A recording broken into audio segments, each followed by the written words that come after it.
हिंदी मात्र साहित्य, संगीत, संस्कृति और शिक्षण की भाषा न होकर आधुनिक समाज के समसामयिक विषयों पर गंभीर विमर्श की भाषा भी बन सकती है और पुस्तक के दायरे से बाहर निकलकर दैनिक संवाद में प्रासंगिक मुद्दों के चर्चे का माध्यम भी बन सकती है। ऐसी ही संकल्पना के साथ ग्लोबल हिंदी फाउंडेशन सिंगापुर के द्वारा शुरुआत की गई ग्लोबल हिंदी उत्कृष्टता सम्मेलन की वर्ष 2024 में सिंगापुर के मरीना सैंड्स एक्सपो के इस सभागार में हम इस ग्लोबल हिंदी उत्कृष्टता सम्मेलन के तीसरे संस्करण का आयोजन कर रहे हैं।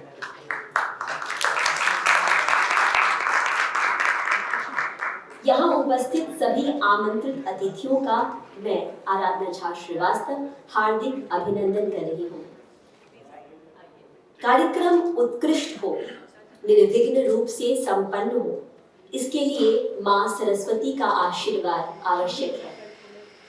सरस्वती वंदना से कार्यक्रम की शुरुआत करने के लिए मैं इस मंत्र से उनका आह्वान कर रही हूँ।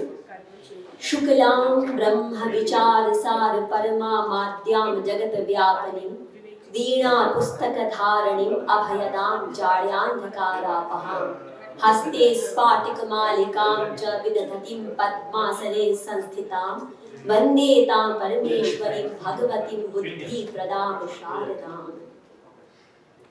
और जिस तरह से ज्ञानार्जन के लिए माँ सरस्वती का आशीर्वाद आवश्यक है, उसी प्रकार से कार्यक्रम के आयोजन के लिए माँ लक्ष्मी की कृपा भी आवश्यक होती है।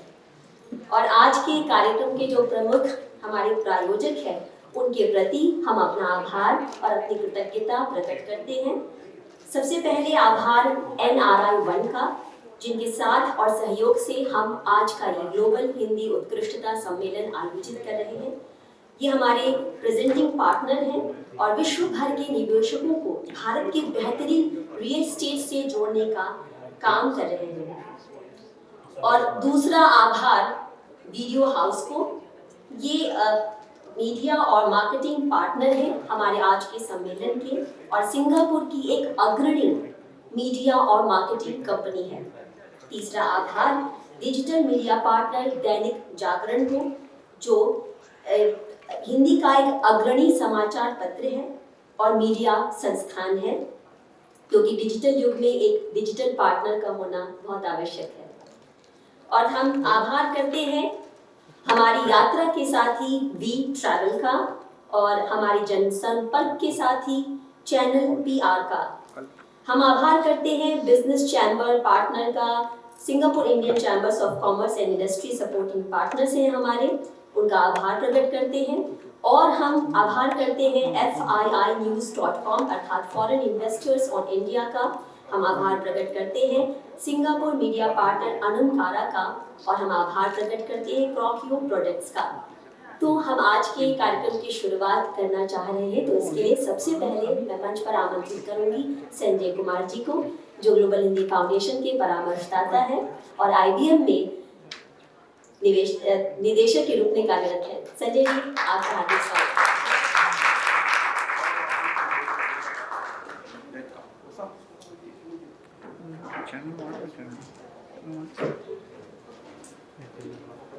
नमस्कार, धन्यवाद आराधना जी। माँ सरस्वती को सबसे पहले नमन करता हूँ और मैं संजय कुमार ग्लोबल हिंदी फाउंडेशन की तरफ से आज के हिंदी उत्कृष्टता सम्मेलन में आप सबका सादर अभिनंदन करता हूँ। अगर मैं ये कहूँ कि यह विज्ञान और भाषा का उत्सव हो तो कोई अतिशयोक्ति नहीं है। आज के कार्यक्रम में हम देखेंगे कि नवाचार के इस युग में हिंदी कैसे अपनी पारंपरिक सीमाओं को तोड़कर उद्योग जगत में सकारात्मक भूमिका निभा सकती है। हमारे साथ विशिष्ट अतिथि नील पारेख जी, मनीष त्रिपाठी जी, उमापति दीक्षित, राजेश उपाध्याय और बहुत सारे लोग हैं जो आज इस सभागार में हैं। उनका यहाँ होना इस कार्यक्रम की महत्वता, इसकी गरिमा और इसकी ऊर्जा को अपने आप में बढ़ाता है। सबों ने अपने अपने क्षेत्रों में विशिष्ट योगदान दिया है और हिंदी भाषा के लिए भी कार्यरत रहे हैं। इनसे हम सब प्रेरणा लेते हैं। जहाँ तक कार्यक्रम के आयोजन की बात है, तो इस कार्यक्रम का आयोजन ग्लोबल हिंदी फाउंडेशन की तरफ से किया जा रहा है, जो हिंदी भाषा के समृद्ध सांस्कृतिक धरोहर को विश्व पटल पर निरंतर विस्तार के लिए कार्यरत रहा है। आज हम सिंगापुर में हिंदी के जिस छतनार वृक्ष की छांव में खड़े हैं, अगर मैं ये कहूं कि इसके बीजारोपण में सिंगापुर ग्लोबल हिंदी फाउंडेशन ने अहम और अग्रणी भूमिका निभाई है, तो फिर कोई प्रयास शुरू हुआ आज से 10 साल पहले, जिसको हम हिंदी प्रेरणा पुरस्कारों के नाम से जानते हैं। बड़ी तादाद में लोग उसमें शरीक हुए और वहां से कई लोग हिंदी का पता लेकर अपने अपने क्षेत्रों में निकल गए और सिंगापुर में अच्छा प्रचार प्रसार हुआ हिंदी का। उसी से जुड़े बहुत प्रबुद्ध लोग, जो लेखनी कवि वो लोग थे, उन सबको पूरे एक छत्र में बांधकर ग्लोबल हिंदी फाउंडेशन ने सिंगापुर को पहली काव्य पुस्तिका नवरस, सिंगापुर के नवरस दी। और फिर इन सब, जैसा मैंने कहा, परंपरा सोच से तोड़कर जहाँ व्याचार, विकास, प्रौद्योगिकी सब में हिंदी भाषियों का बहुत बड़ा योगदान था, पर इनसे इंटरफेस के लिए, इनको संवाद करने के लिए प्रौद्योगिकी से सिर्फ अंग्रेजी भाषा ही निमित्त थी। उस परिवेश को सोचना, उसके विरुद्ध एक मुहिम तैयार करना कि अब मैं नहीं कहता हूँ कि अंग्रेजी के विरुद्ध की लड़ाई है, ये प्रौद्योगिकी को एक्सेस करने के लिए और व्यापक बनाना, उसके साथ और संवाद स्थापित हो सके, उसके लिए हिंदी को इसमें जोड़ा गया। और आज से 4 साल पहले सबसे पहले हिंदी उत्कृष्टता सम्मेलन का आयोजन किया गया। तो हम इसी क्षेत्र में ग्लोबल हिंदी फाउंडेशन के साथ काम करते रहेंगे। ऐसे भी जैसे आराधना जी ने कहा कि हिंदी सिर्फ एक भाषा नहीं है, यह संस्कृति, विचारों और प्रौद्योगिकी नवाचार को जोड़ने का एक पुल है, और उसका बानगी आज हम देखेंगे। मैं आज होने वाली चर्चाओं के लिए विशेष रूप से उत्साहित हूँ। आज हम 3 मुख्य विषयों पे बात करेंगे और हिंदी में शायद ये सब पहली बार आप सुनेंगे। कृत्रिम मेधा और बुद्धिमत्ता स्वचालन, अर्थात एआई और ऑटोमेशन। दूसरा जो हमारा टॉपिक है वो है डाइवर्सिटी और इंक्लूजन। अगर हिंदी में कहें तो विविधता और समावेश। बहुत आत्मीय लगेगा जब आप शब्द सुनेंगे तो। और तीसरा हमारा विषय है जो बहुत ही मुख्य विषय है, जो हमारी प्रकृति से जुड़ा है, वो है सस्टेनेबल डेवलपमेंट, सतत विकास।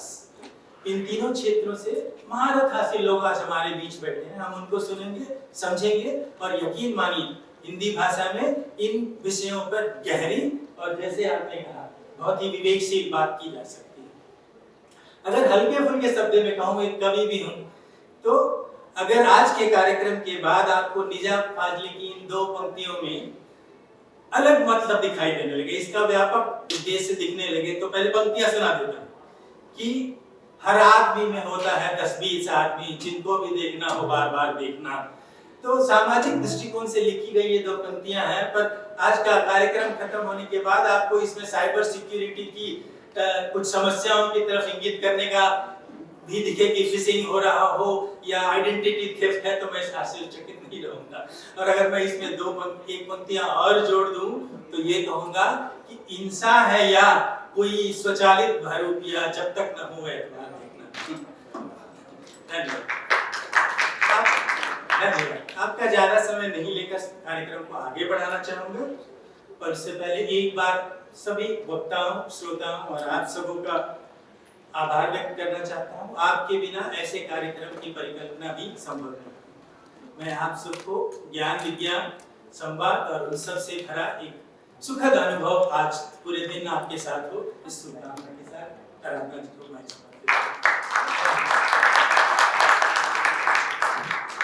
जब ऐसे परामर्शदाता हो तो किसी भी फाउंडेशन की जो नींव कहते हैं ना, वो कितनी मजबूत हो सकती है, आप इसका अंदाजा लगा सकते हैं। बहुत बहुत आभार संजय जी। और अब मैं मंच पर ममता जी को आमंत्रित करूंगी कि वो आएं और हमारे आज के कार्यक्रम के विशिष्ट अतिथि नील पारेख जी का सम्मान करें। ममता जी। ग्लोबल हिंदी फाउंडेशन की संस्थापक ममता मंडल जी आ रही हैं।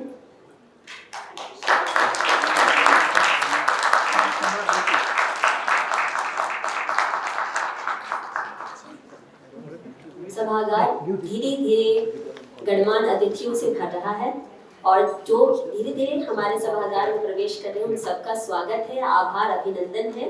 और अभी ममता जी ने जिनका स्वागत किया है पुष्प गुच्छों के साथ, वो हैं आज के कार्यक्रम के विशिष्ट अतिथि नील पारेख जी, जो मनोनीत संसद सदस्य हैं और Singapore Indian chambers of commerce के अध्यक्ष हैं। कार्यक्रम के सतत विकास के पथ पर अग्रसर रहने के लिए आपके वक्तव्य के कथ्य और तथ्य भले ही कृत्रिम मेधा से स्वचालित हो या आपकी नैसर्गिक मेधा से, लेकिन विविधता से पूर्ण होने चाहिए और सम्मेलन की जो मूल अवधारणा है उसका समावेशन उस वक्तव्य में होना चाहिए। ये सुंदर सी अनन्या जी तैयार होकर आई हैं। अनन्या जी का मैं परिचय दे दूं कि ये कॉर्पोरेट जगत में विविधता और समावेशन पर विचार प्रस्तुत कर रही हैं और गोल्डन एग्रो रिसोर्सेज में स्ट्रैटेजिक कम्युनिकेशन और ब्रांडिंग की वाइस प्रेसिडेंट हैं। तो अनन्या मुखर्जी जी, आपका हार्दिक स्वागत है।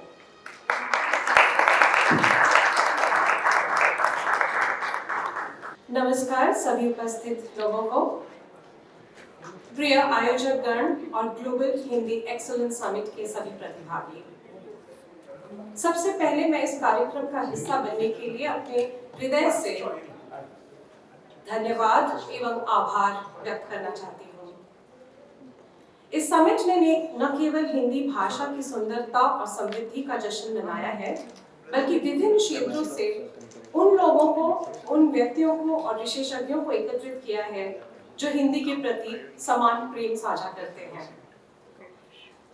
आज मैं यहाँ विविधता और समावेशन के महत्व पर अपनी बात साझा करने के लिए खड़ी हूँ। ये विषय हमारे जीवन के हर पहलू को प्रभावित करता है और हमें एक बेहतर समाज की दिशा में आगे बढ़ने में मदद करता है। विविधता एक समृद्ध और जटिल विषय है। यह केवल जाति, लिंग या धर्म की बात नहीं है, बल्कि ये हमारी सोच, अनुभव और दृष्टिकोण का भी प्रतिनिधित्व करती है। जब हम विविधता की बात करते हैं तो इसका तात्पर्य ये है कि हम सभी प्रकार की भिन्नताओं का सम्मान करते हैं, हमारी संस्कृति, भाषा और जीवन शैली में। विविधता का सबसे बड़ा लाभ ये है कि ये हमें नए दृष्टिकोण और विचारों से भर देती है।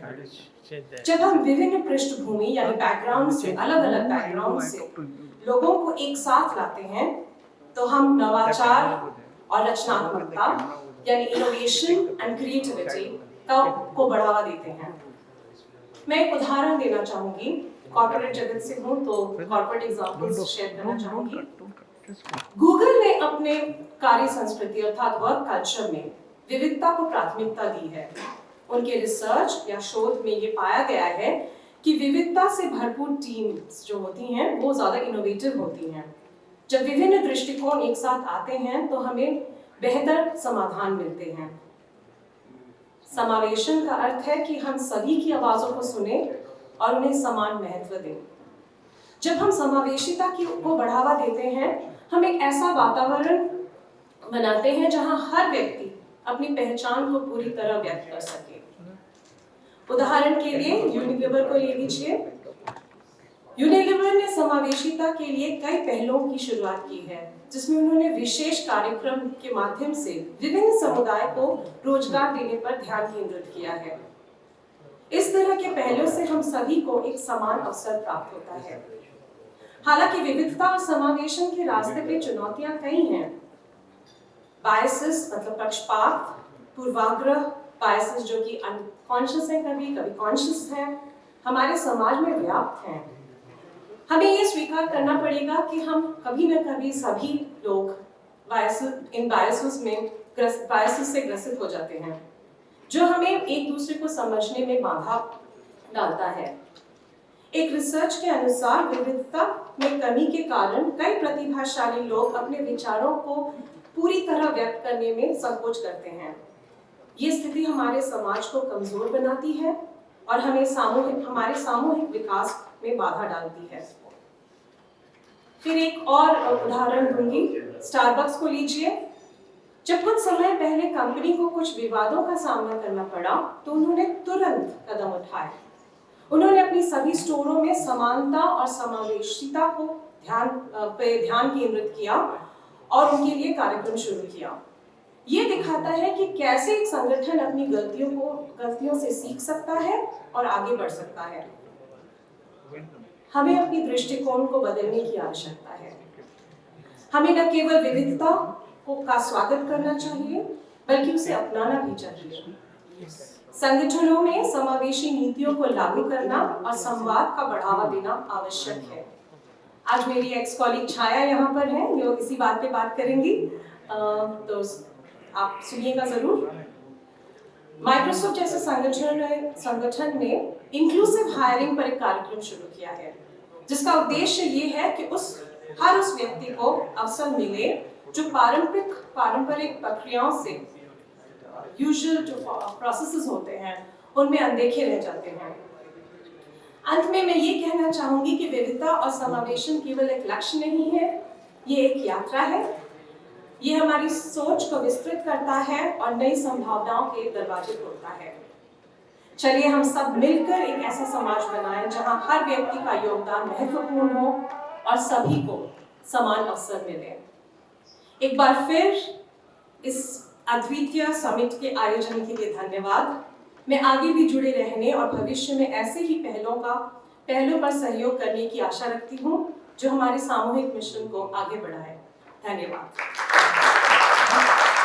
बहुत बहुत धन्यवाद अनन्या जी। आपने बिल्कुल सही कहा कि जो हम पूर्वाग्रह से ग्रसित होते हैं और मन में किसी के लिए धारणा बना लेते हैं, उससे इतर हमें उनको समझने की आवश्यकता है, विविधताओं को अपनाने की आवश्यकता है। क्योंकि वैसे भी अगर हम सिंगापुर के परिप्रेक्ष्य में बात करें तो एक बहुसांस्कृतिक बहुप्रजातीय देश है, और जितनी विविधता रहेगी उतने अलग अलग तरह के विचार मिलेंगे और एक नई संस्कृति, जो ऐसी मेल्टिंग पॉट ऑफ कल्चर कहते हैं, उसका निर्माण होता है। और यही तो सिंगापुर या किसी भी देश की जो है खूबसूरती इसी से बनती है। बहुत बहुत धन्यवाद आपका अनन्या जी।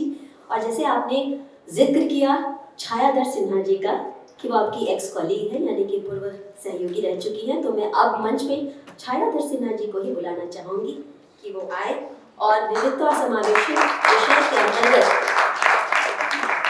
नीति निर्माण में जो भाषा की भूमिका है उसके ऊपर आप अपने विचार व्यक्त करें।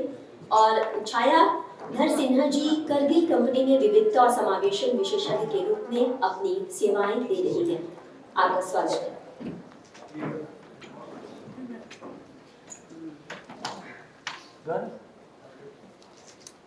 अगर ये माइक मेरे दिल की धड़कनें आपको सुना सकता तो आप ये जानते कि हिंदी में बात किए हुए तो न जाने कितना अरसा हो चुका है। एक दशक से DEI के क्षेत्र में काम कर रही हूँ और एक 5 साल के बच्चे की तरह इस समय समझ नहीं आ रहा कि भाषा के किन शब्दों को किस तरह एक माला में पिरो के आप सबके सामने प्रस्तुत करूं। तो आशा करती हूँ कि जो भी कहूंगी आप उसे समझेंगे, भावनाओं पे ध्यान देंगे और उससे समावेशी भाषाओं का जो महत्व है उसे समझ पाएंगे। मेरा नाम डॉक्टर छायाधर सिन्हा है और मैं HR में कुछ 24 सालों से काम कर रही हूँ। और हर बार जब भी एक नए अवसर का मुझे मौका मिलता है, जैसे कि आज जहाँ विभिन्न प्रकार के लोगों से मिलना होता है, चाहे जिस भी भाषा में बात हो, समझ में आती है कि हम सब जितने विभिन्न हैं किसी एक स्तर पे उतने ही सिमिलर है। अब से हिंदी में क्या बोलते हैं आप सोच ही रहे होंगे। अनन्या ने बात करी डिवर्सिटी इंक्लूजन की, विविधता और थैंक यू, एक बहुत जरूरी चीज जो हम बीच में बोलना भूल जाते हैं वो है इक्विटी। विविधता हर जगह आपको मिल जाएगी, चाहे वो लिंग की हो, फेथ की हो, भाषा की हो, किसी भी चीज की। और इंक्लूजन वो एक ऐसा गोंद है जो इन सभी विविधताओं को साथ में लेके आता है। पर सबसे ज्यादा जरूरी है समानता और इंक्लूजन, इक्विटी। हर किसी का सफर एक बिंदु से शुरू नहीं होता। मैंने शायद 10वीं तक हिंदी पढ़ी, मेरे 3 बच्चे हैं, मेरे सबसे बड़े बच्चे ने 5वीं तक, मेरे दूसरे बच्चे ने 1 कक्षा तक और मेरे सबसे छोटे बच्चे ने अभी तक हिंदी नहीं पढ़ी। और ये कोई प्राउड होने की बात नहीं है, पर ये बात है कि हिंदी भाषा ऐसी है कि जहां से शुरू करें आपका सफर वहीं से शुरू होता है। और समावेशी भाषाओं को जब हम कॉर्पोरेट में लागू करते हैं, उसकी मान्यता यह है कि हर कोई चाहे समाज के किसी भी बिंदु से अपना सफर शुरू कर रहा हो, उसे एक ऐसा अवसर मिल सके जहां उसे अपनापन महसूस होता है, जहां उसे सम्मान मिलता है, जहां उसे भाषा के नाम पे नीचा नहीं दिखाया जाता। कॉर्पोरेट में इंक्लूसिव लैंग्वेजेस बहुत इंपॉर्टेंट है। किसी को अगर सिर्फ अंग्रेजी में एक दस्तावेज दे दिया जाए और उसे ये कहा जाए कि आपको जो भी समझना है इस दस्तावेज में लिखा है आप हस्ताक्षर कर दीजिए, और वो व्यक्ति, क्योंकि उसे वो नौकरी चाहिए, उसे वो काम करना है, उसे वो हस्ताक्षर करना पड़े, क्या ये लाजमी है? हमारा काम कॉर्पोरेट में ये रहता है कि हम उन सभी भाषाओं को एक साथ लेके चले जो कि हमारे टैलेंट को रिप्रेजेंट करता है। जितना हो सके हमारे सभी कामों में भाषा को इस तरह साथ लिया जाता है कि किसी भी प्रकार का बायस सामने ना आ सके। और अगर बायस सामने आता भी है, जैसे कि अरे गाड़ी महिला चला रही है तो टक्कर तो होगी, अनकॉन्शियस फॉर योर कॉन्शियस, तो ऐसे बायसेस को एड्रेस करने के लिए भी इंक्लूसिव लैंग्वेजेस बहुत इंपॉर्टेंट रोल प्ले करते हैं। अगर मैं नीतियों की बात करूं, जैसे पीपल प्रोसेस के बारे में आराधना ने मुझसे कहा कि मैं बात करूंगी यहाँ पे, तो पीपल प्रोसेसेस में कॉर्पोरेट में देखा जाए तो टैलेंट मूवमेंट्स की बात होती है, डेवलपमेंट की बात होती है, प्रोग्रेशन की बात होती है। और अगर उसमें सिर्फ एक प्रकार की या एक तरह की भाषा के बोलने वाले लोगों को ही अगर प्राथमिकता दी जाएगी तो विविधता कहाँ से आएगी? इसीलिए हम कोशिश करते हैं कि हम अपनी विविधता को इस तरह लेके चलें कि हर किसी को अपने टैलेंट के हिसाब से सही स्थान मिल सके। और ऐसा कोई इंसान नहीं है जिसको अगर सही डेवलपमेंट की अपॉर्चुनिटी दी जाए तो वो आगे बढ़ ना सके। और चाहिए क्या? प्रोत्साहन जो आप सब दे रहे हैं मेरी इस समय टूटी फूटी हिंदी को, और साथ ही एक अवसर जहां पे आपको ये समझाया जा सके कि आप जिस बिंदु से चलना शुरू किए हैं आपका सफर वहीं से शुरू होता है। एक और एक हमेशा 11 नहीं होते, और यही हमारा काम कॉर्पोरेट में रहता है कि हम अपनी पॉलिसीज को इक्विटेबल रखें। आज बहुत सारी यहाँ पे कॉन्वर्सेशंस होने वाली हैं, बहुत दिग्गज लोग आए हैं जो DNI के बारे में बात करेंगे, आर्टिफिशियल इंटेलिजेंस के बारे में बात करेंगे। मैं सिर्फ एक चीज यहाँ कहना चाहूंगी जो मैंने अपने दशक से भी ज्यादा DNI में काम करते हुए सीखी है, वो ये कि समावेशी अगर आप बनाना चाहते हैं अपने कल्चर को, अपने कॉर्पोरेट को, अपने समाज को, तो वो आपके हर एक प्रोसेस में रन करने की प्रतिक्रिया है। यहाँ पे बहुत से लोग बैठे हैं जो क्रिएटिव भी हैं और कवि भी। अब मैं भी अपने आप को कवित्री तो कहती हूँ, पर वो सिर्फ मेरे अपने लिए है। पर यहाँ पे मैं सिर्फ एक आपसे प्रार्थना करना चाहूंगी कि ये 2 दिन का जो यहाँ पे सम्मेलन हो रहा है, कटोरी अगर ज्ञान के बहुत से सागर के सामने भी उल्टी रख दी जाए तो उसके अंदर कुछ नहीं भरेगा। आपसे सिर्फ इतनी प्रार्थना है कि यहाँ पे जितनी भी विभिन्न आप विचार सुने उन्हें ग्रहण करें, और इन 2 दिनों के बाद भी जितना हो सके उन पे विचार करके उन्हें अपने डेली लाइफ में जरूर यूज करें। So with that, I'm going to hand over back to Aradhana. Thank you so much, and आप सभी का धन्यवाद। और बहुत से लोग आ रहे हैं जो हिंदी मुझसे कहीं बेहतर बोलते हैं, पर सिर्फ भाषा नहीं भावनाओं का भी ध्यान देना चाहिए। शुक्रिया।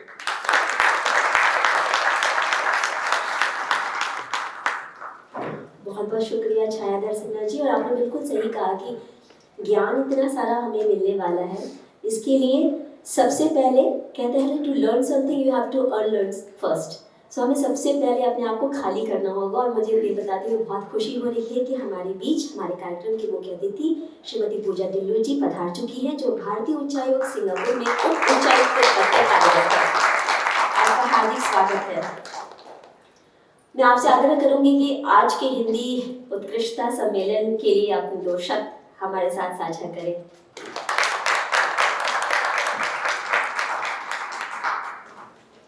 सांसद श्री नील पारेख जी, अन्य सभी उपस्थित गणमान्य अतिथि और हिंदी भाषा प्रेमियों को मेरा सादर प्रणाम। आज मैं बहुत खुश हूँ कि इस ग्लोबल हिंदी एक्सीलेंस समिट में मुझे आपके साथ शामिल होने का ये मौका मिला है। मैं समझती हूँ कि इस सम्मेलन में बहुत ही मार्मिक विषय पे चर्चाएं होंगी। नव प्रवर्तन के युग में हिंदी, इस अनोखी संकल्पना के लिए मैं आयोजकों को उनकी बहुत आभारी हूँ। ये सम्मेलन विशेष रूप में समयानुकूल है, क्योंकि हमने कुछ दिनों पहले ही भारतीय विदेश मंत्रालय तथा नेशनल यूनिवर्सिटी ऑफ सिंगापुर के साथ मिलकर सिंगापुर में पहले अंतर्राष्ट्रीय क्षेत्रीय हिंदी सम्मेलन का समापन किया। ये हमारे लिए एक महत्वपूर्ण पहल है, जिसने दक्षिण पूर्व एशिया में हिंदी के प्रभाव की पुष्टि की है। हमें यकीन है कि इस ग्लोबल एक्सीलेंस समिट हमारे इस कार्य को और भी ज़्यादा मजबूत करेगा। इस सम्मेलन में होने वाली गहन चर्चाएं और विचारों का आदान प्रदान हिंदी भाषा की पूरी क्षमता का उपयोग करने के लिए हम सबको अवश्य प्रेरित करेंगे। मैं ममता मंडल जी और उनके सहकारियों को धन्यवाद देती हूँ कि उन्होंने जाने माने वक्ता तथा विषय विशेषज्ञों को एक मंच पर एकत्रित किया है। एक बार फिर से आप सबको बहुत बहुत धन्यवाद और इस सम्मेलन की सफलता के लिए ढेर सारी शुभकामनाएं। Thank you.